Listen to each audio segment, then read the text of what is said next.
My friends, there is a story of a wandering monk who passed through many villages, seeking truth in scriptures, in teachers, in mystical rites, but never finding the peace he longed for. One day, he settled by a quiet pond to rest. There he saw a young couple simply gazing into each other's eyes, smiling softly, radiating a warmth that seemed to engulf the air around them.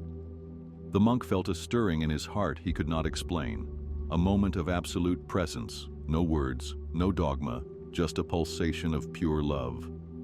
Suddenly he realized, sometimes we look for miracles in distant skies, while the miracle may be blossoming right where two hearts meet. That was his first glimpse of an orgasm from the heart, a direct experience of wholeness, sweetness, and the tantric path to Kundalini awakening hidden in everyday life. Beloved ones, this talk is titled, Orgasm from the Heart, a Tantric Path to Kundalini Awakening. The very phrase might arouse curiosity, or perhaps confusion. We know orgasm typically as a biological climax. But what if orgasm were not just a local genital event, but an entire energetic dance across your being?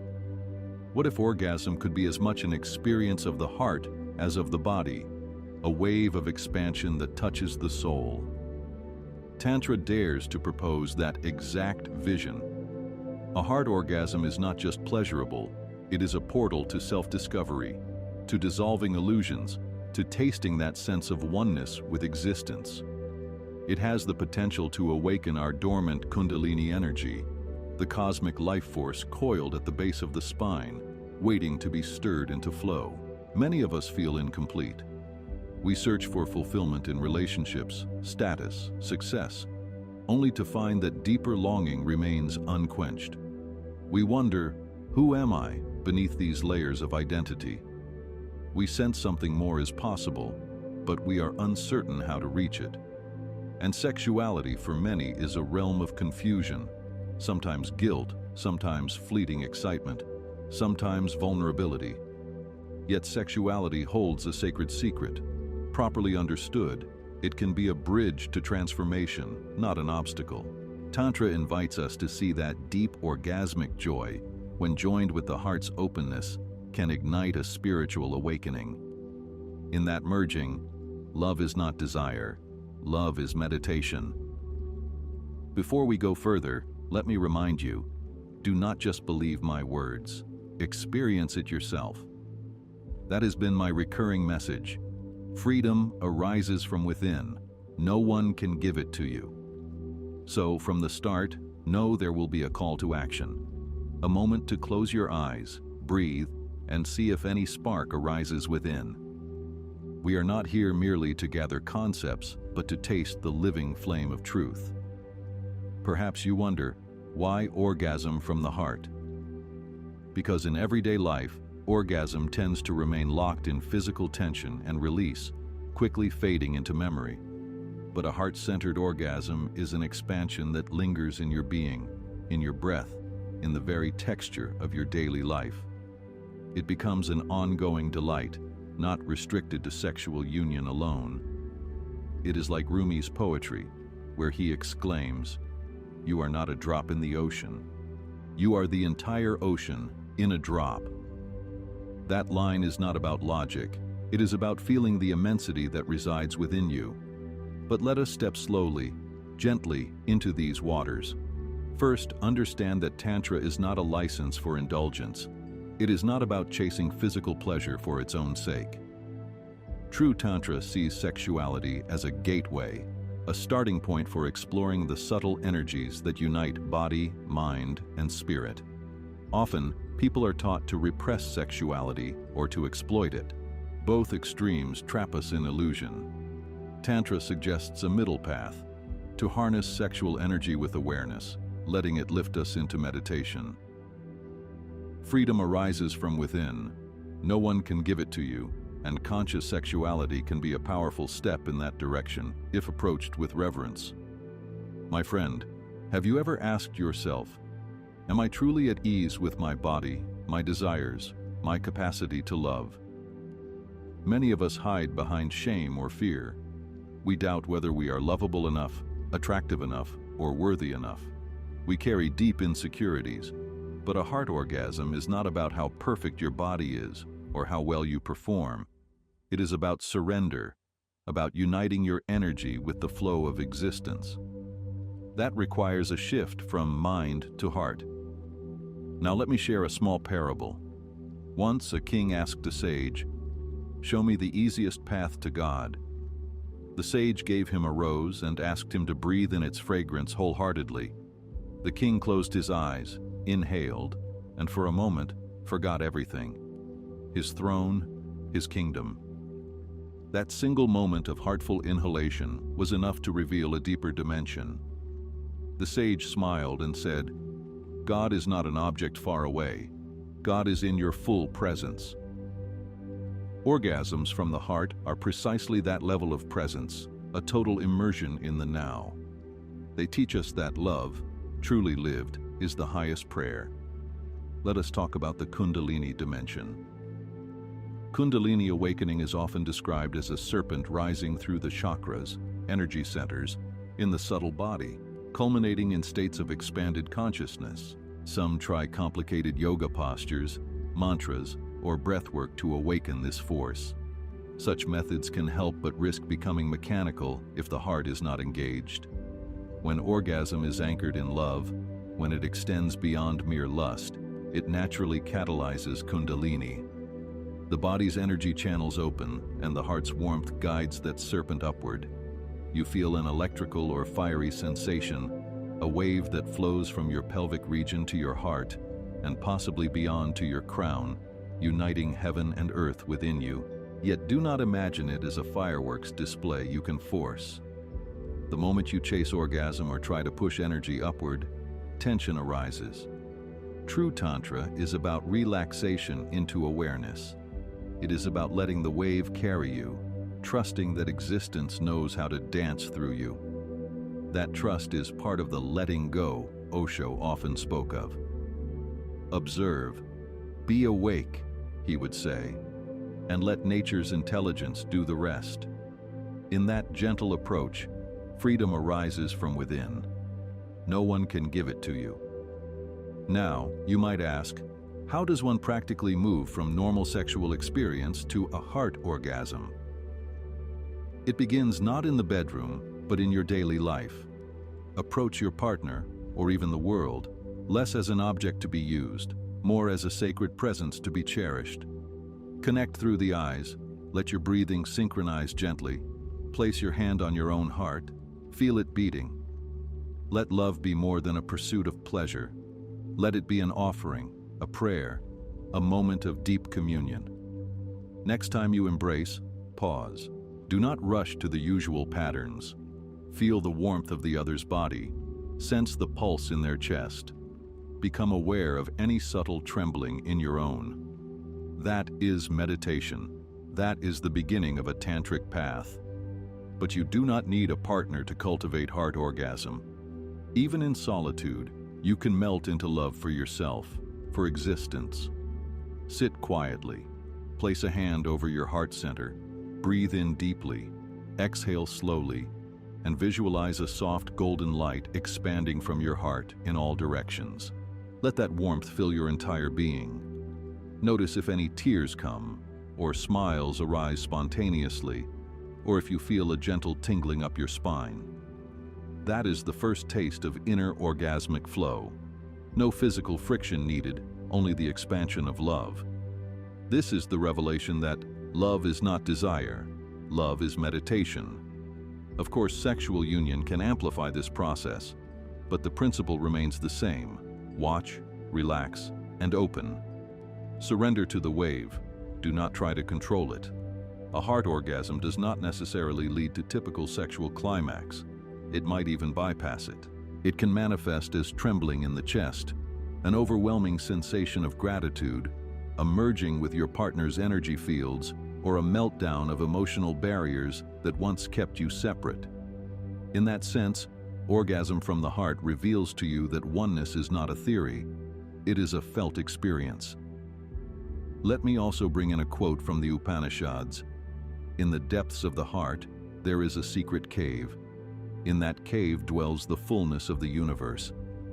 Indeed, Tantra teaches that the real orgasm is cosmic, not personal. When your heart opens, you sense that the entire universe is pulsing within you. You realize that freedom arises from within. No one can give it to you, precisely because the within is as vast as existence itself. Perhaps some of you feel hesitant. I am shy. I have trauma. Or, my relationships have been painful. Remember, we are not trying to force anything. We are simply recognizing that we carry the seeds of healing and ecstasy within our own hearts. Even gentle steps can bring transformation. For instance, if you are alone, take a moment each day to stand in front of a mirror, look into your own eyes, and say softly, "I love you. I accept you." It may feel awkward, but do it with sincerity. Gradually, the heart begins to trust that it is safe to open. And if you are with a partner, try gazing into each other's eyes for 2 minutes in silence, letting your breaths sink. At first, it might provoke giggles or discomfort. Slowly, though, a deeper presence emerges, a sense that you are truly seeing the other for the first time. Sometimes, tears of release come as old walls dissolve. This is not trivial. These small acts of connection hold the power to awaken a new dimension of being. Let me share another story. There was once a couple on the verge of separation.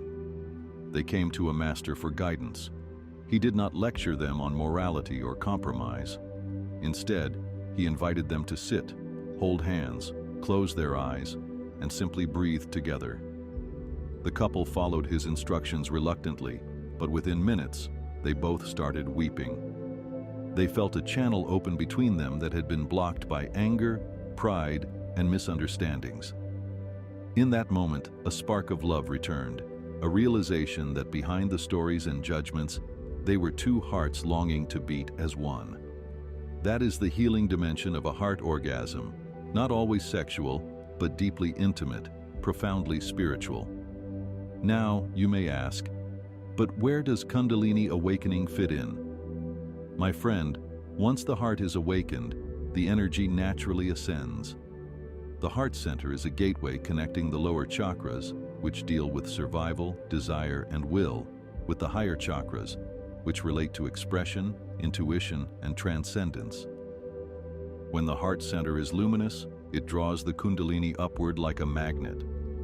That is why orgasm from the heart is not separate from Kundalini. It is the synergy that allows the serpent to rise gracefully, without forcing or straining. In many spiritual traditions, sexual energy is portrayed as dangerous, leading to downfall. But Tantra recognizes it as raw power, a fire that can burn us if misused, but can also illuminate if tended carefully. The difference lies in awareness. Are you unconscious in your desires, using another as an object? Or are you awake, seeing every encounter as an opportunity to love and expand? The Tantric path says, transform sexual energy into creative energy, into spiritual energy. This is done through devotion, surrender, and gentle focus on the heart. Freedom arises from within. No one can give it to you, so your approach to sexuality must also be a journey inward, not just outward gratification. Now I want to pose a few rhetorical questions in the spirit of deep self-reflection. Have you ever kissed with your entire soul, not just your lips? Have you ever felt your heartbeat merge with another's so completely that your sense of me dissolves? Have you ever allowed an orgasmic wave to surge from your toes to the crown of your head, carrying love beyond the bedroom into your morning coffee, your daily walk, your smile at a stranger? Pause, beloved ones, and consider these questions.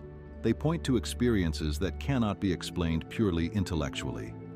They require your personal exploration. Who is observing inside you when you surrender so deeply? That place of silent witnessing is your true essence. At this point, we should practice a small exercise, something immediate, so you do not merely listen, but taste. Straighten your spine, close your eyes if you can, rest your palms facing upward on your lap, and place one hand lightly over your heart center. Take 3 gentle, deep breaths, inhaling through the nose, exhaling through the mouth. With each breath, feel your ribcage expanding, your heart area softening. Now imagine a warm golden light in your chest, pulsating with each heartbeat. As you inhale, feel the light grow brighter. As you exhale, feel it radiate outward, filling your torso, your arms, your entire field of awareness. Observe any sensations, tingling, warmth, perhaps emotion. Watch your mind. Notice if it wanders. Invite it back gently to the glow in your heart. Spend about 1 minute in silence, simply bathing in that warmth. Notice how your body feels. Do you sense any gentle waves of pleasure, or even an echo of orgasmic sweetness, just from focusing on the heart? Perhaps it is subtle. Perhaps you feel only peace. That is enough. That is the door. This is your personal experience. Freedom arises from within.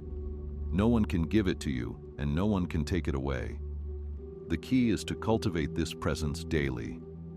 In your relationships, if you choose to share this approach with a partner, do so with respect, with communication, with tenderness. Explain that you wish to connect from the heart, to slow down, to let your bodies be instruments of celebration rather than just gratification. Let your union be playful. If seriousness arises, let it dissolve in laughter. If you find yourself anxious, breathe into that anxiety. Witness it. Let it pass like a cloud. Over time, you will sense your sexual interactions becoming meditative, even prayerful. That is when orgasm from the heart unfolds naturally. Let me bring in the perspective of Lao Tzu. To the mind that is still, the whole universe surrenders. This stillness is crucial. If our minds are racing with performance anxiety or fantasies, we remain at the surface of experience. The heart orgasm requires a still mind, an open heart, and a willingness to be vulnerable. Vulnerability is not weakness. It is the gateway to true intimacy. The longing to hide disappears when the heart is in bloom. Now one might wonder if this path is too idealistic. What about daily stress, arguments, hectic schedules, you ask? Realize that the more you cultivate heart-centered awareness, the more resilient you become. Even if you only manage a few moments of meditative union in your day, it nourishes your spirit. If an argument arises with your loved one, practice pausing, looking into their eyes, and remembering you are both human, both tender.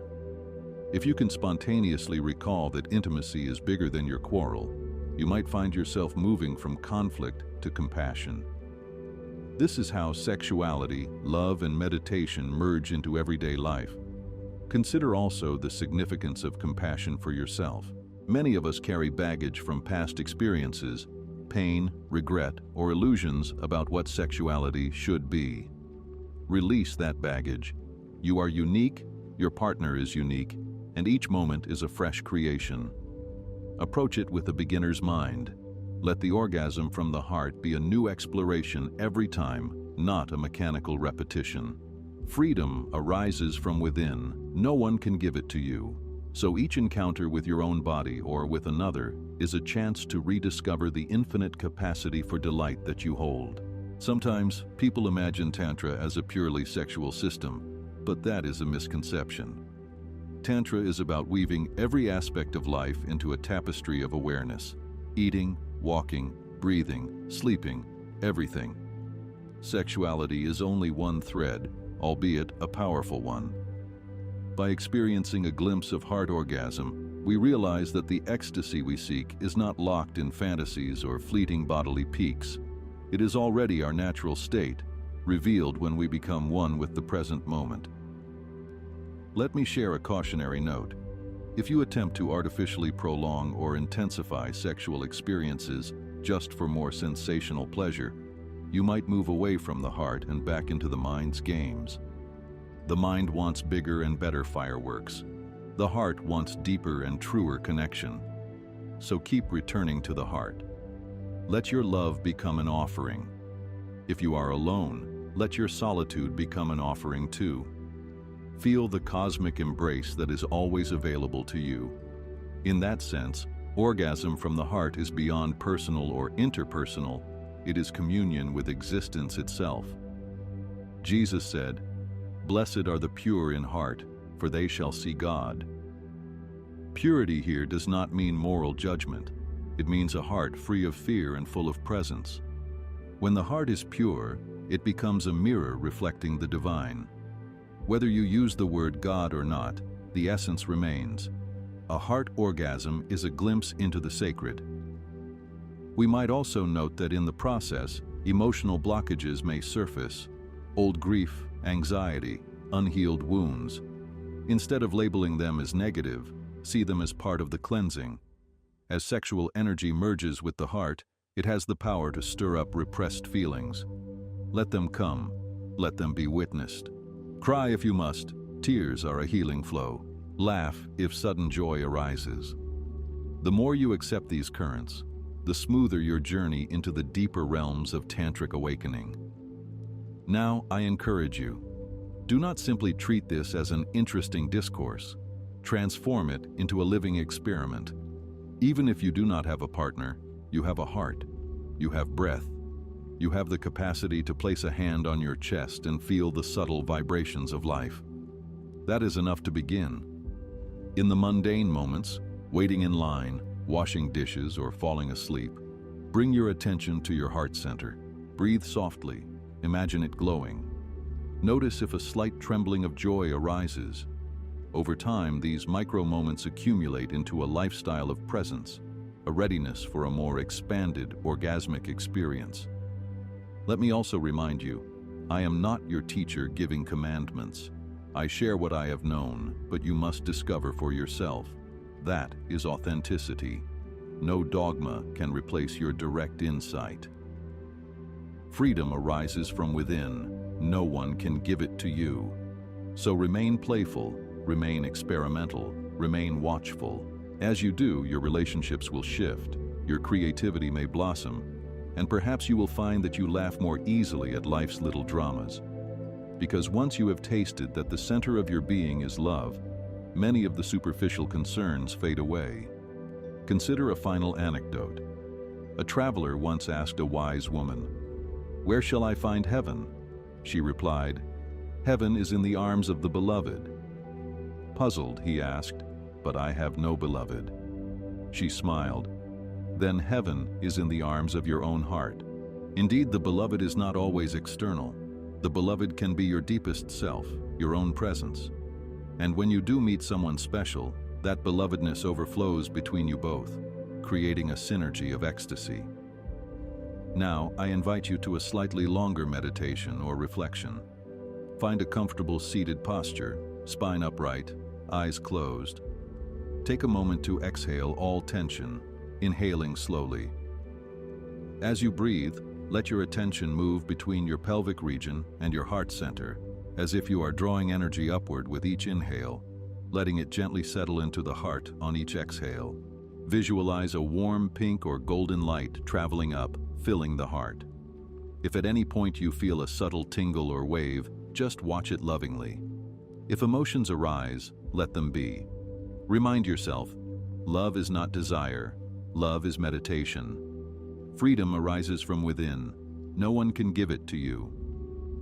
Stay in this flow for a couple of minutes, merging the breath with the heartbeat, feeling the synergy of body, mind, and spirit. Then slowly open your eyes. Observe how you feel. Even if only a faint warmth or relaxation has touched you, that is a beginning. If you practice this regularly, you might notice deeper shifts. You might find moments in your day when you spontaneously feel an expansion in your chest, a gentle wave of bliss that asks for no reason, no external cause. That wave is your birthright. That is the sign that your Kundalini awakening is not just a theory, but a living phenomenon, guided by the tantric path of heart-centered orgasmic energy. Beloved ones, sexuality can be a profound teacher if we approach it with honesty and reverence. But do not limit yourself to the bedroom. The real orgasm from the heart is a 24-hour phenomenon, an ongoing dance with existence. The deeper you go, the more it spills into your laughter, your work, your relationship with nature, your capacity to forgive. You realize that orgasm is not just a physical peak, but a continuous unveiling of joy. In such a state, illusions crumble, and you stand naked before the cosmos, free and unafraid. Remember also that the call to action is personal. Even if your circumstances are challenging, even if you feel you lack a supportive environment, remember that your heart is your domain, your sanctuary. Nurture its flame. Share it with those who are ready. For those who are not ready, keep a gentle compassion and let their journey unfold in its own time. Do not judge or impose. Tantra respects each soul's pace. As I bring these words to a close, I invite you once more. Do not just let this remain an idea. As soon as you can, find a quiet space, place your hand on your heart, and breathe as though you are kissing existence from within. Let that moment be your stepping stone into the path of orgasm from the heart. If you have a partner, share it with them. If you are alone, share it with yourself and the universe. In all scenarios, know that the real journey is happening inside. Freedom arises from within. No one can give it to you. You hold the keys to your own transformation. As you continue exploring, you may stumble, you may meet difficulties. That is part of the dance. The serpent of Kundalini can stir up old conditioning, old fears. Do not be discouraged.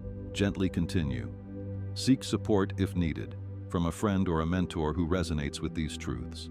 Every step you take in awareness paves the way for deeper blossoming.